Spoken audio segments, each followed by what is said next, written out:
ಕಣ್ಣಲ್ಲಿ ಕುರುಡು ಕಾಂಚಾಣ. ಕುರುಡು ಕಾಂಚಾಣ ಕೂತು ತಾಂಡವಾಡುತ್ತಿರುವಾಗ ಬಡವರ ಬದುಕು ಸಿಡಿಲು ಬಡದ ಮರದಂತಾಗಿದೆ. ಅಷ್ಟೇ ಯಾಕೆ,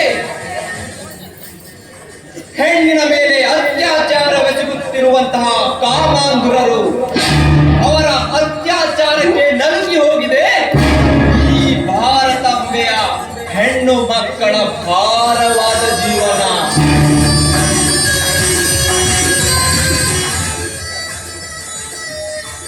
ಅಂದಾಗ ಕರ್ಮ ಅಧರ್ಮಗಳನ್ನ ತುಳಿದು ನಿಂತಿರುವ ಆ ಭಂಡರ ಪುಂಡಾಟಿಕೆಯನ್ನ ಬುಡ ಸಮೇತ ಕಿತ್ತೊಗೆಯಲು ಭಂಡನೆಯ ಗಂಡನಾಗಿ ಈ ಕಲಿಯುಗದಲ್ಲಿ ಅವತರಿಸಿರುವುದು ಯತ್ತಿ ಶೌರ್ಯ. ಈ ಯತ್ತಿ ಶೌರ್ಯ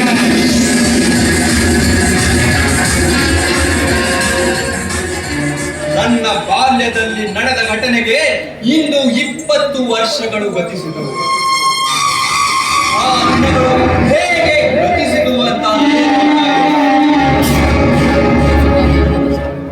ಅಂದು ನಡೆದ ಆ ದುರಂತ ಕಥಾನಕ ಇನ್ನೂ ನನ್ನ ಕಣ್ಮುಂದೆ ಅಚ್ಚಳಿಯದೆ ಉಳಿದಿದೆ.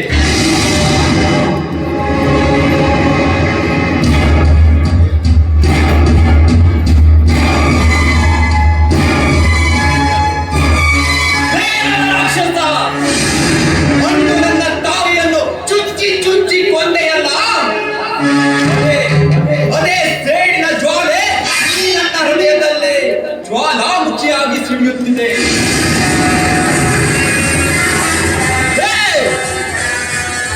ನನ್ನ ತಾಯಿಯ ಸೇಡು ನನ್ನ ಎದೆಯಲ್ಲಿ ಇನ್ನೂ ಇದೆಗಳು ನಿನ್ನದಂತೆ ಜ್ವಾಲಾಮುಖಿಯಾಗಿ ಉರಿಯುತ್ತದೆ. ಹೇಗಾದರೂ ಮಾಡಿ ಹುಡುಕೆ ಆ ಪರಪ್ಪನ ಅಗ್ರಹಾರಕ್ಕೆ ತಳ್ಳದಿದ್ದರೆ ನಾನು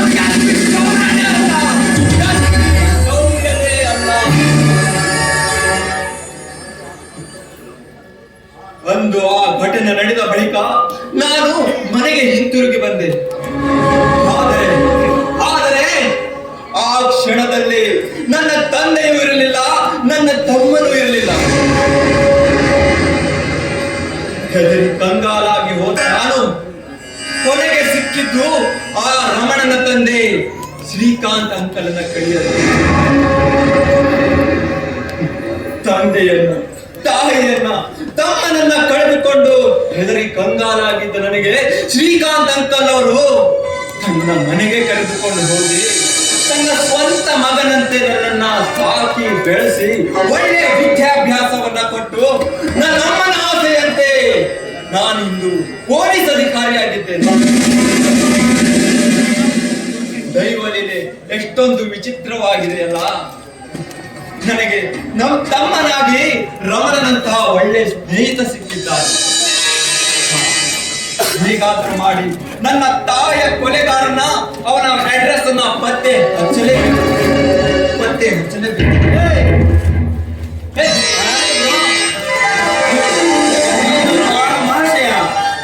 ನಿನ್ನ ಎಲ್ಲಿ ಅಂತ ಹುಡುಕುದು? ನೀನ್ ನೋಡಿದ್ರೆ ಈ ಸುಂದರವಾದ ಗಾರ್ಡನ್ ನಲ್ಲಿ ಇತ್ತು ಅದೇನೋ ಗಂಭೀರವಾಗಿ ಯೋಚನೆ ಮಾಡ್ತಾ ಇದೀಯಾ? ರಮಣ್ ನೋಡು, ನಿನಗೆ 100 ವರ್ಷ ಆಯಸ್ಸು ಕೊಡು. ಯಾಕೋ? ಯಾಕಂದ್ರೆ ಈಗ ತಾನೇ ನಿನ್ನ ತಂದೆಯನ್ನು ನಾನು ನೆನೆಸ್ಕೊಳ್ತಾ ಇದ್ದೆ.